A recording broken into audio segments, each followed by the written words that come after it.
What up, everybody? It's Chris with Operation Moksha, and we're doing a reaction video of Clark Kegley. He actually has a video on identity shifting, and it's one of my favorite and one of the most important topics I think there is to discuss. And he's one of the biggest guys doing shadow integration on YouTube, so I wanted to see what his take on this is and give my reaction to it. Identity shifting. How to get ahead of 99% of people in 2023. Maybe it's a new year, changing jobs, changing cities, out of a relationship. Maybe you wake up one day, you look yourself in the mirror and you say, damn, really thought you'd be further ahead by now. Whenever it is, we've all probably gotten that feeling, that pit in our stomach, that it was time to reinvent ourselves. I want to show you how to reinvent yourself in 3 steps.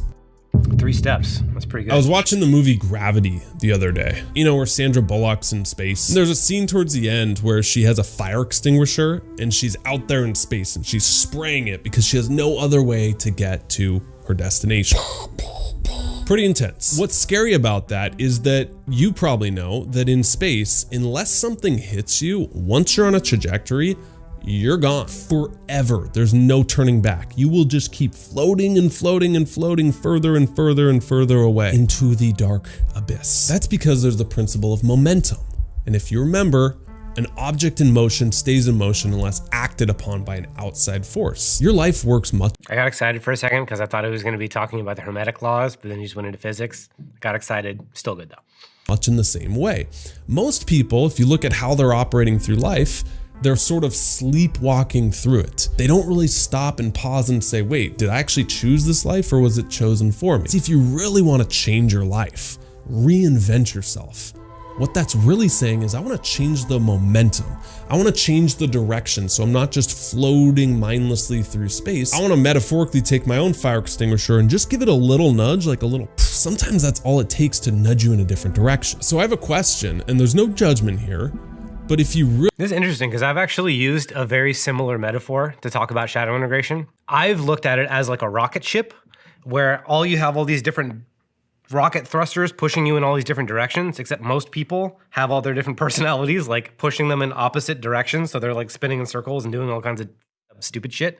Whereas if you integrate all those parts and you align them towards a vision and you align them towards an identity, then you get all of your rocket thrusters pushing you in the right direction and you just go. But if you really took your life the last 90 days and you were doing that for the next 5 years, would you be satisfied? Would you end up in the spot you wanted to be? Another fantastic point, this is another thing that I talk about a lot, is future casting your beliefs, future casting your identity, whether or not they have merit based on what they will turn my life into, which is a concept that I got from chaos magic. Beliefs are basically just tools. You believe whatever you need to in order to create the kind of reality that you want. Beliefs are the fundamental foundation of your reality. So you choose whatever beliefs will create whatever you want. So great shit. And if the answer is no, unless you stop that momentum, what's gonna change? So the first big point here to reinvent yourself, I call this the pain teacher. You need to actually recognize it and invite it in and learn from it. A bit of a personal story, if that's okay. I find that these help you connect dots. 10 years ago, I was broke, living in my mom's basement, cold gray Seattle, super isolated, didn't have many friends. And I was just looking around and I saw people get jobs that they weren't stoked on, commit to relationships that they weren't stoked on, just kind of go on autopilot, like this momentum just took them and sucked them away. And culture and society kind of has this like mantra, well, yeah, life's a bitch, then you die. Suck it up, right? So I went along with it throughout college. You know, I worked jobs that I really didn't like. Every Sunday, I would just dread getting up for Mondays. They even have a term for that now. It's called what? The Sunday scaries, where you're sitting there Sunday night, you're freaking out because you know the next day you got to do it all over again. And then you get that little taste of freedom on the weekends. Yeah, I mean, that's an interesting point. I've never heard of the Sunday scaries before, but if Sunday is anything other than restful and has you like looking forward to the week, something's probably wrong. Like Sunday is a really good temperature check for your entire reality. So is Monday, but Sunday is like the day that you look forward to Monday.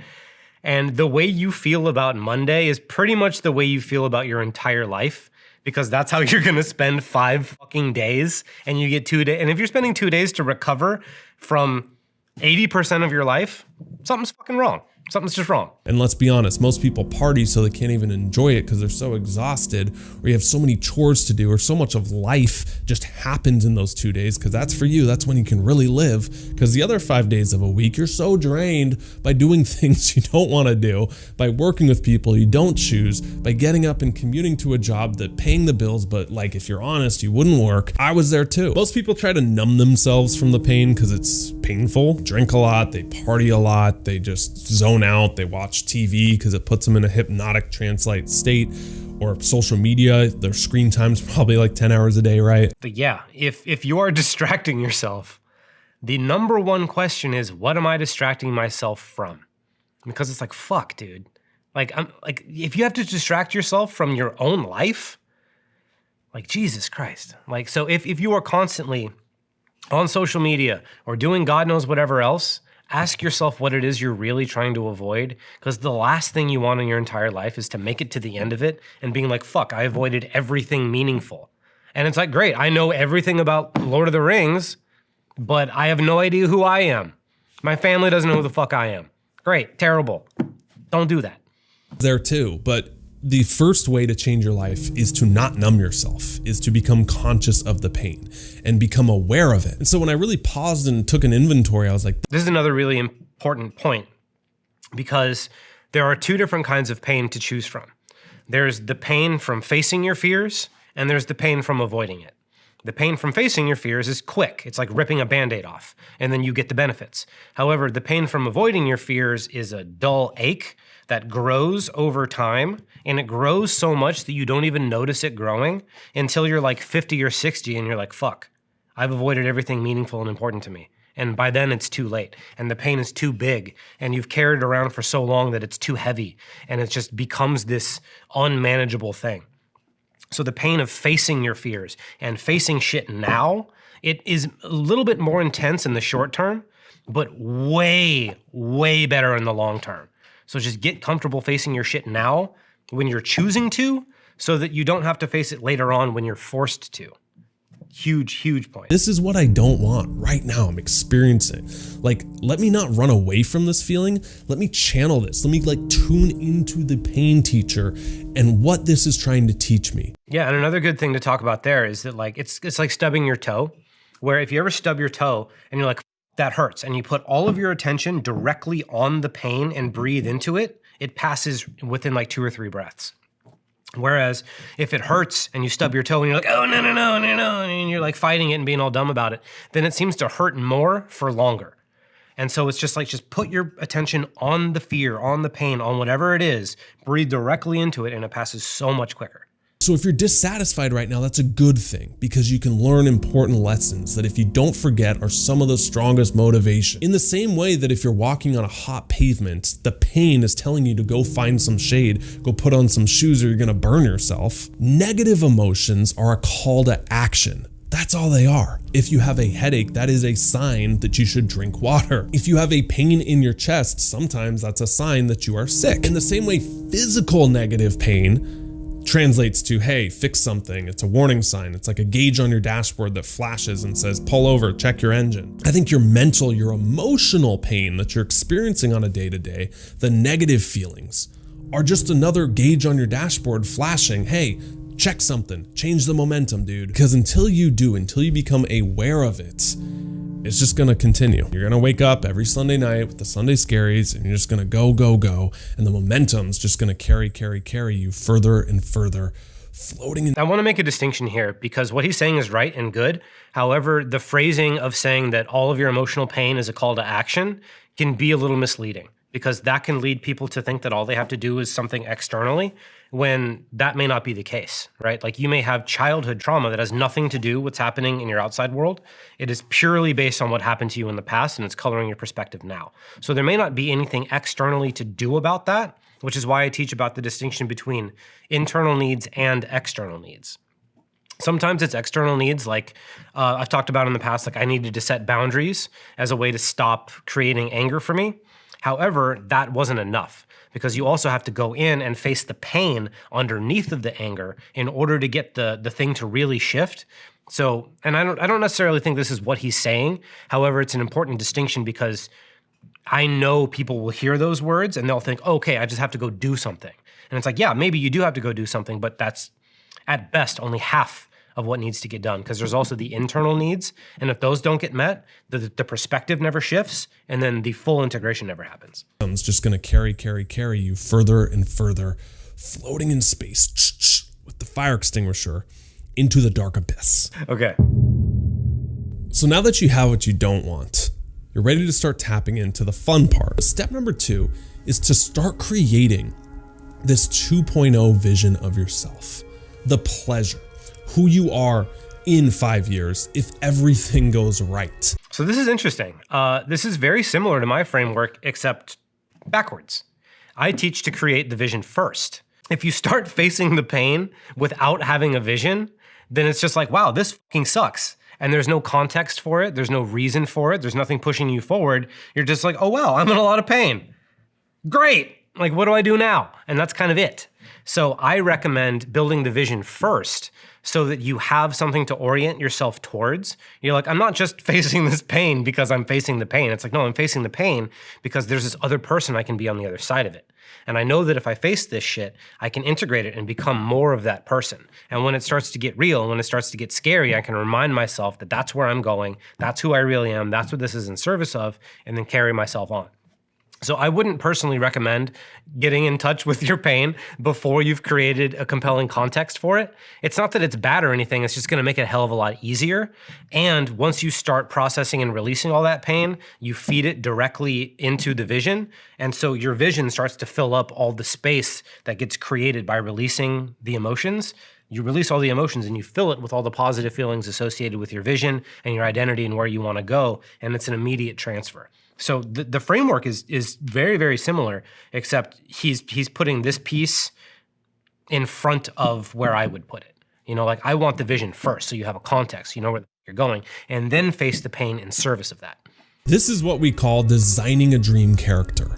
Just like a movie or a game, they have characters in them, don't they? The writers designed them. They give them all the traits, storylines, quirks, habits, rough edges that people can connect to with them before they film the movie. And this is cool because this is similar to my framework. He's combining something that I've distinguished into 2 distinct steps into one thing of creating this thing. He's combining essentially the vision and the identity. I hold them as separate. The vision is like what you want your life to become. And then the identity is the person that lives that effortlessly with a sense of grace, as if he takes it for granted. So I think these are separate things that, because they need to be addressed separately, they need to be created separately, and they needed to be adjusted separately. Because as you walk towards your vision, you'll find out that elements of your identity are out of alignment with it. And then as you integrate elements of your identity, you'll find that visions or elements of your vision were out of alignment with who you're becoming.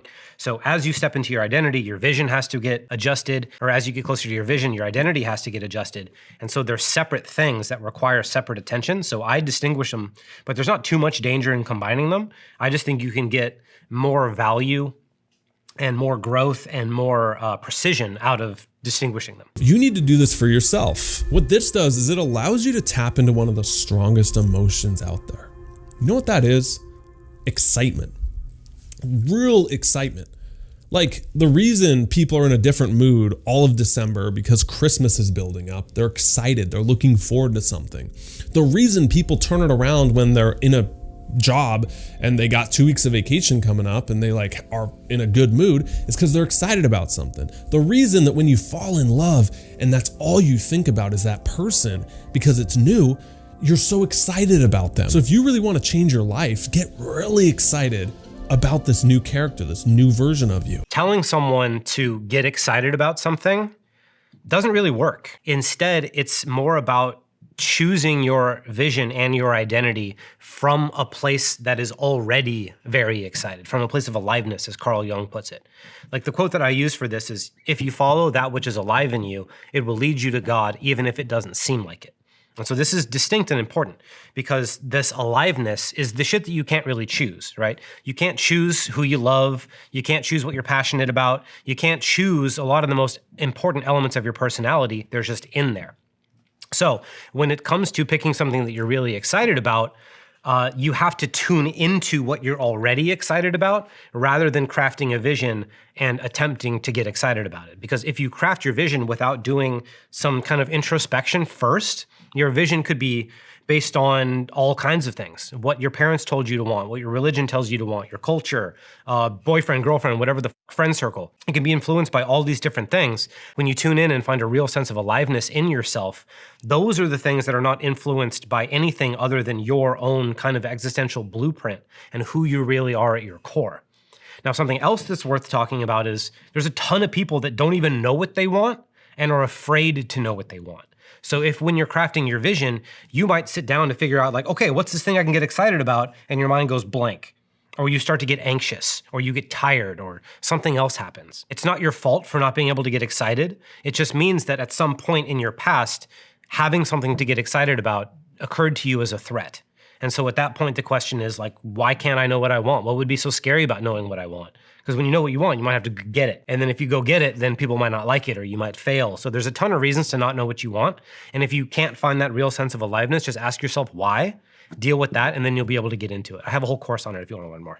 When I was in my mom's basement, like, yeah, it sucked and I was in debt and I was in a lot of pain, but I also got real excited about the possibilities. And I would see people online talking about making all this money and living freedom and digital nomad and everything that sounded really cool. And I would read these books like The 4-Hour Workweek, and it would talk about living a life on your terms and of freedom. And it got me so excited. I was like, holy cow, this is possible. This is what's crazy to me is some people see that online. I think in this year, you notice the conversation and they say, oh, well, screw those people. They'll be in such a negative headspace that that's not even possible that they could do it. That was never my spot when I didn't have it. I was never like, screw that person for having it. I was like, holy cow, that's possible. That's awesome. Like, and that's fucking great. If you're the type of person that can just get excited for people and can just get excited, great. However, if you're the type of person that sees somebody doing something dope and you think, that dude, what you're really saying is the part of me that's capable of doing that. So you really want to pay attention to that. If we grow up being afraid of freedom and we see somebody embodying freedom and like, let's say our parents got mad at us when we were free, right? Like I grew up as Jehovah's Witness, so my freedom was not looked upon very favorably.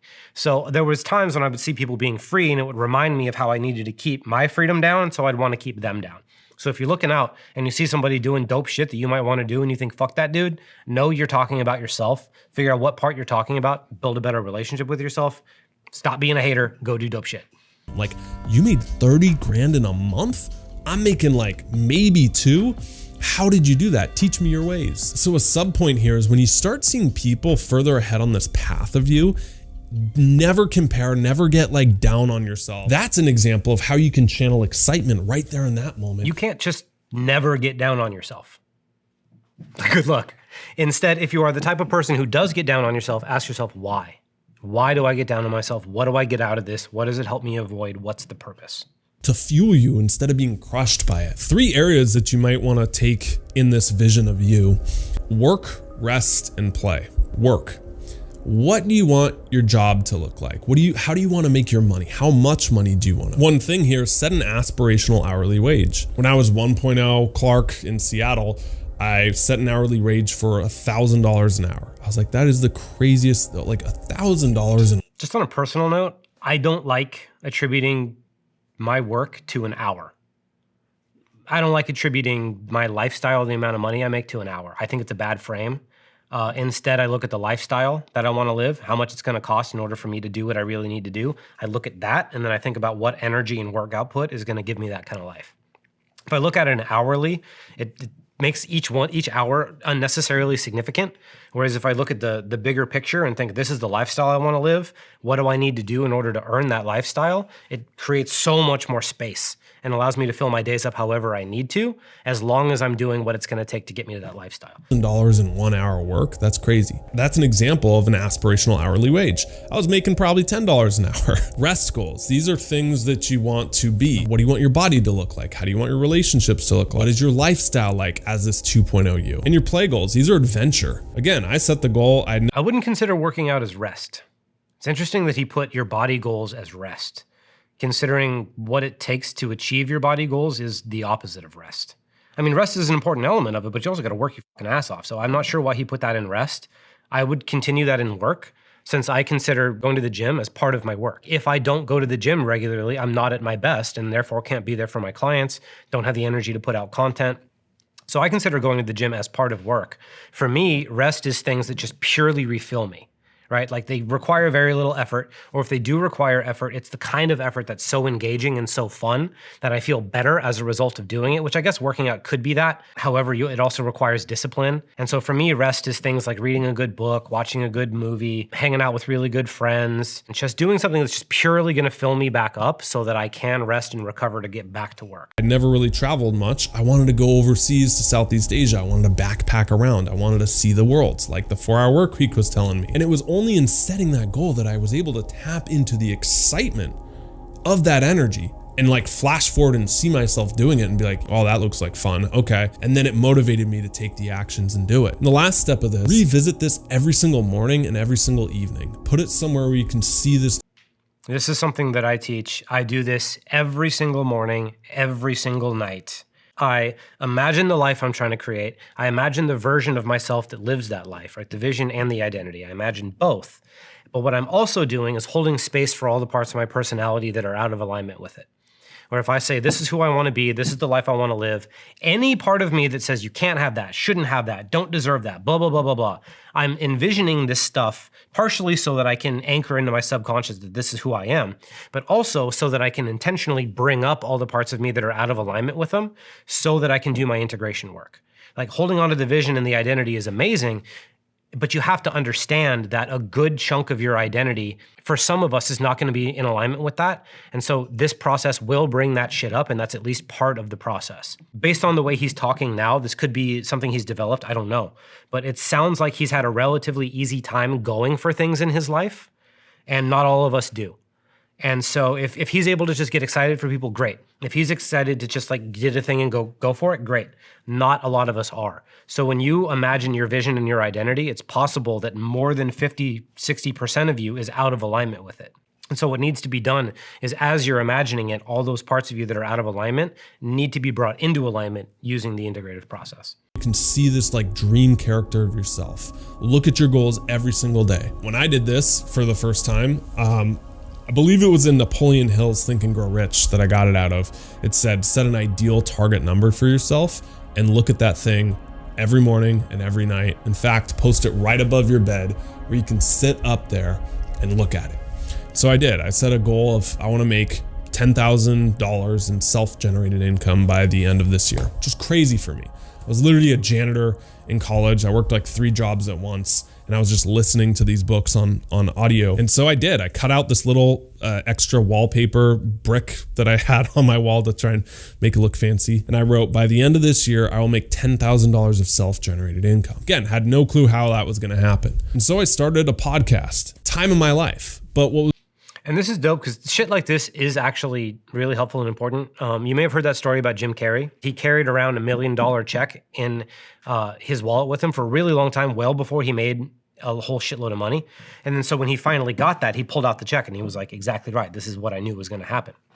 Now, you could look at this from the like occultist, magical perspective, but you can also just look at it from a psychological anchoring perspective, in that your reality is manufactured by your mind based on probability. So whatever it thinks is most probable is what's going to happen. So if you're anchoring in every single day, this is who I am, this is how much money I make, your reality starts to organize itself around it, and you start to create self-fulfilling prophecies in alignment with it. And so having a physical anchor, like a check or a piece of paper that you carry with you, and every single time you touch it or look at it and read it, it reminds you of that anchor. That's adding more probability, and your mind starts to organize around that probability and creates your life in alignment with it.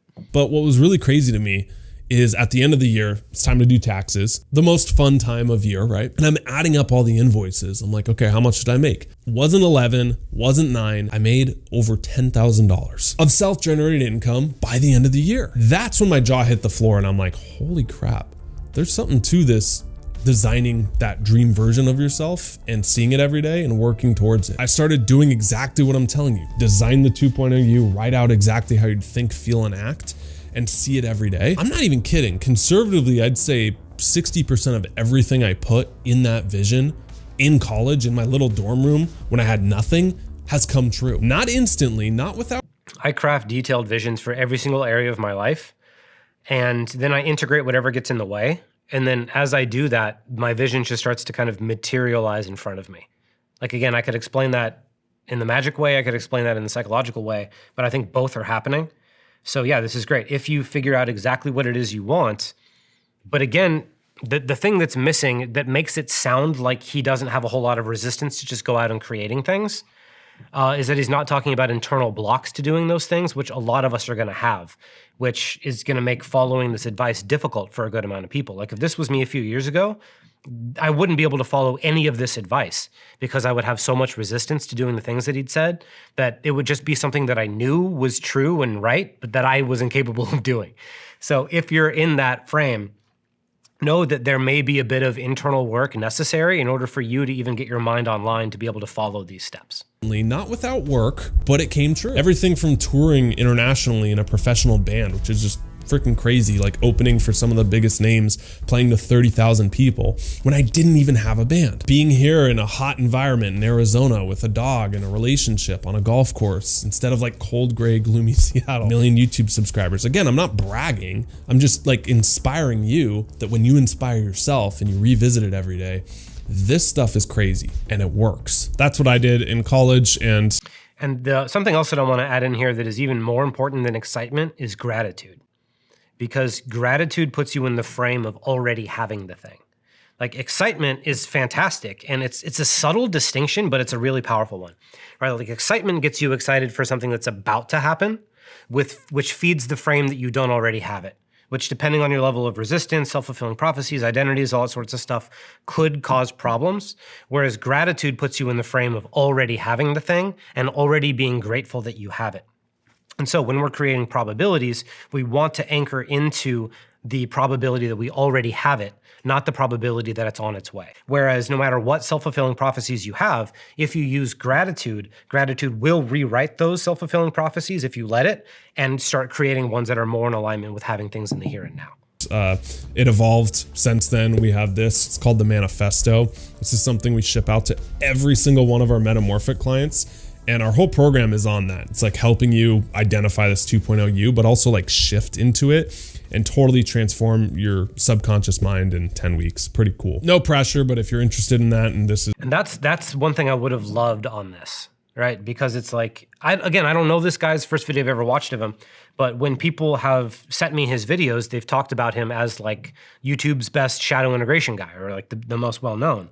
And he didn't talk about the integrative process or the resistance to this in anything I've seen so far. I hope he does coming up, but this kind of is feeling to me like old school advice of just like go do the thing.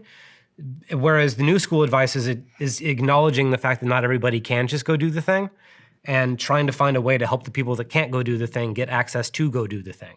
And so I would have wanted more of that. However, what I'm seeing so far is really good. It's just there's a huge chunk of the population that won't be able to do this as prescribed. It's hitting with you, resonating. I'll link down below where you can speak to one of our coaches for free and learn more. Step number 3, and this is the most important one, because it's not enough to just identify what you don't want. To identify what you do want, you actually have to bridge the gap.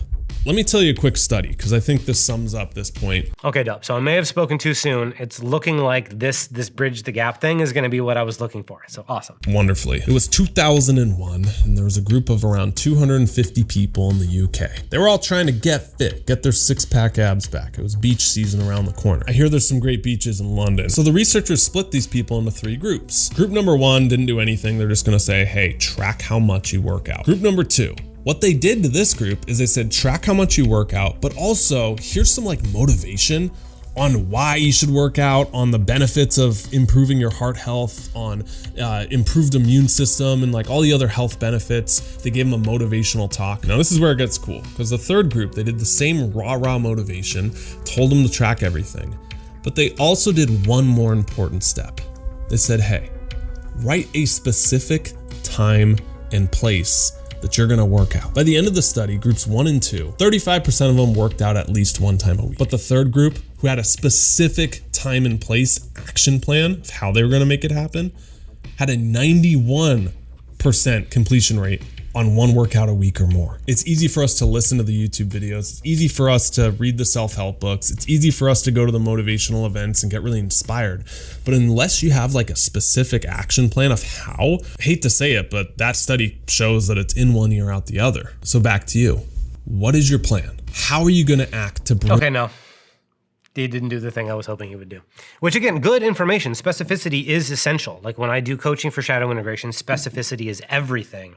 However, this is predeterminant on the fact that if you create a specific plan that you're capable of executing on it. Where it's like if you're doing shadow integration or some shit like this, maybe you're really anxious, maybe you're depressed, maybe you're like me and you're like incapable of doing half the shit you wish you could, and a list of things to do is just an oppressive mountain of horse shit that you're never going to accomplish. How many men are addicted to porn despite knowing why it's bad for you? How many men are addicted to porn despite knowing everything about it?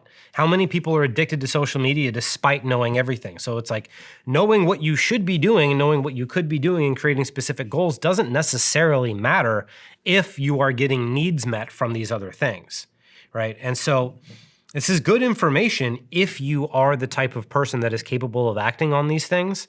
However, if you're part of the population that will have resistance to just setting goals and going out and getting them, which is a huge chunk of the reason why most of us are doing self-development work and shadow integration in the first place, is because it's hard for us to do the things we know we need to be doing. It's good to have an outline of things to do. It's good to have a good frame around them.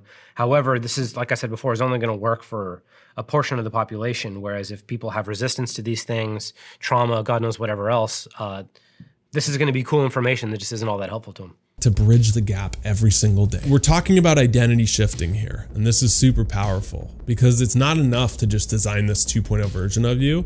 I've found that you have to reinforce that identity by doing something every day that confirms it. So if the goal is to become a YouTuber, well, film, write, do your videos every day. And in doing that, at first it feels fake. Like, oh, I'm an imposter. What, I'm gonna be a YouTuber? I don't even have any videos. I don't have any subscribers. But as soon as you start doing the videos and learning and researching and getting camera gear and like playing around with it, you eventually start to reinforce the identity that this is just something I do. I am a YouTuber. I like the principle ready, fire. That's interesting. And it's interesting because this guy was presented to me as a shadow integration guy or a shadow work guy or whatever. But when he's talking about identity shifting, he's not talking about doing any shadow work around it. He's not talking about actually looking at the identity that you have stuck in there and talking to it and figuring out why it exists and what purpose it's serving and actually integrating it. And I allow my internal world to teach me how to do the thing in a way that is in alignment with me. And then I just naturally start doing the thing. I can't imagine how you could do this if you have a strong identity that's like his example is I want to be a YouTuber. But if you have like a trauma-based identity that's like, I'm a fuck up, and you just start making YouTube videos, but you still have the identity of being a fuck up, then you're just making YouTube videos from the perspective of being a fuck up. And then your results are going to be in alignment with your identity. This isn't actually helping you shift an identity. It's helping you essentially create a conscious frame that may or may not be in alignment or conflict with your unconscious frame. And the whole point of shadow integration is to get your conscious mind in alignment with your unconscious mind. And I don't see anything in this entire video, and we've got 2 minutes left, that's even addressing the fact that you may have an unconscious identity that is wildly stronger than your conscious mind, and that just simply choosing to do these things may have you repress that thing, make it stronger, put yourself in danger of having it essentially eat you alive later on. So it's like, yeah, again, this is good. This is like good for people that can do this stuff. But if you're the type of person that has an identity that is really counter to this, like I did, then it's like following this advice could honestly make your situation worse. Ready, fire, aim. Most people ready, aim, fire, but they get caught in the ready and the aim. And when it comes time to fire, they're like, oh, is this lined up perfectly? Should I realign the sights? Maybe this is the wrong target. That's where they get in their head. What you have to do is ready, fire, aim. Yes, get your setup, but then you just go and then you readjust after. A lot of people use preparation as a form of procrastination. Ain't this the truth? They say, oh, I just got to prepare a little bit more. I got to learn a little bit more, and then I'll be motivated to take the action. But that's not actually true, because if you're waiting for motivation to take action, you're going to be waiting for a real long time. So this is good and not good simultaneously, because I do things before I'm ready, right? Like I just like, cool, I have an idea, like I'm gonna do this thing, let me go do it. I'm gonna fail a bunch, and then as a result of doing that, I'm gonna learn and get better. Being ready is a thing. There's a lot of coaches out there that say there's no such thing as being ready. And to me, what I hear is, I don't know how to respect my own capacity. I don't know how to respect my own level of readiness is what I hear when people say that, because there is such thing as ready. And if you form a vision and an identity and you do the integration work, you will know when that identity is locked in and you're ready to do the next thing. So like what he's warning about is really good, because it's a very thin line between genuine preparation and getting yourself the proper existential foundation to go the distance on a project. There's a fine line between doing that and staying stuck in preparation. And the distinction is whether or not you're moving forward and whether or not you have a clear aim in mind. Like before I started really scaling my business and trying to do what I'm doing now, I wanted to make sure that I would be able to be consistent in my efforts. I wanted to make sure that at least 60% of my being was online with that process, so that my momentum was pushing me forward and that I wasn't trying to do something while most of me was pushing against it, because that wouldn't make any sense. Before building the thing, I make sure that 50% of me or 60% of me is online with making sure the thing even happens, and then I start putting my effort into it. Everything happens way smoother, way faster, way easier, and it's just a much more enjoyable process. However, the line between getting ready and waiting perpetually is really important. If you want to know whether or not you're actually getting ready or just perpetually waiting, is there something specific you're waiting for, and will you know when you have it? Or is it just kind of like, I'm not ready, I'm not ready, I'm not ready, self-fulfilling prophecy bullshit? True professionals show up every day regardless of how they feel. If I had waited till when I felt really inspired and really like tuned in and in flow every single time before I filmed a video, I'd still be at like 50 videos. That's just being honest. Professional body. And that's true. That's a good distinction, because it's like, even though a good chunk of my being is online with moving forward, there's still days I don't want to do it.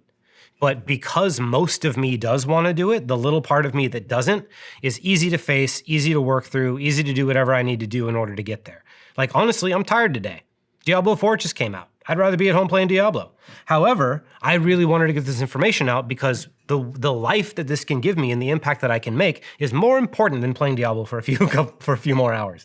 So it's like, yes, at a certain point, you may not want to show up every day. However, if most of you is anchored into why it's important to show up, and that is the bigger driving force, then you just kind of will do it anyway. So this is good. Bodybuilders or people who have a really aesthetic physique will tell you if they just waited till they felt like working out, pretty much every day they don't actually feel like working out, but they're a professional. That's why they get themselves to go to the gym. And then once they're there, they feel motivated and the workout is business as usual. So don't feel like you have to wait for motivation to do what you want to do.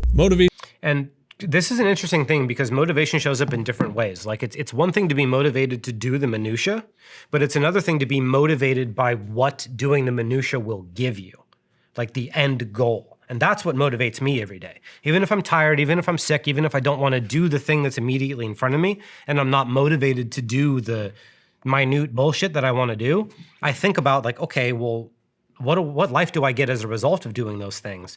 And I'm motivated by that.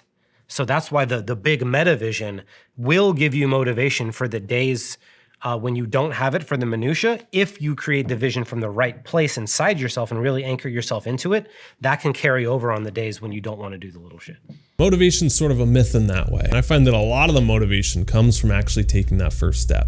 Ready, fire, aim. If you want some help on this, we're happy to talk to you. I'll link down below where you can get a free coaching call. Okay, cool. So interesting video.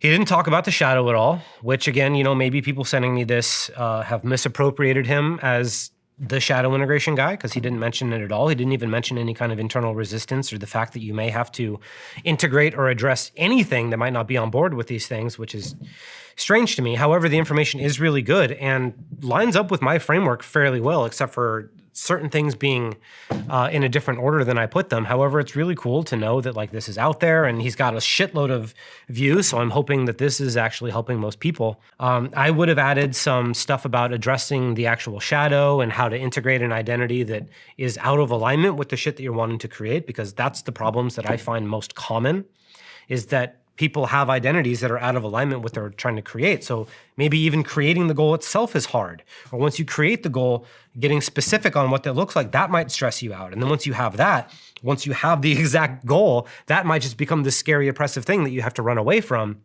And if that's the case, this advice isn't really going to help you all that much. And that's the case for a lot of people. So there's deeper elements. However, if you are the type of person that can just go follow these steps, go fucking follow them, because they will work and they will give you the kind of life that you want to create. However, my concern does go to the people that can't just straight up follow orders, because I was one of those people. I would have to listen to people like Tony Robbins or Gary Vee or whoever the fuck that would just tell you to go do the thing. And I would have to put it in context to be like, okay, that is right. That is okay. However, I'm not one of those people that can do that, because the specific trauma I experienced makes that really hard for me to do. So I have to work through some things in order to even get those parts of my personality online so I can follow those. So it's like, if you can follow the shit, great. However, if you can't, don't think that there's something wrong with you. Don't think that you're broken. You just have a couple other steps to take. And if you have questions about, let me know. I have courses, I have free guides, I have all kinds of shit that can help you get all this sorted. So like I said before, if you can take the advice, it will work. However, if you can't, there's some pretty good reasons for that, and you will learn a lot about yourself and become a much stronger person as a result of learning those.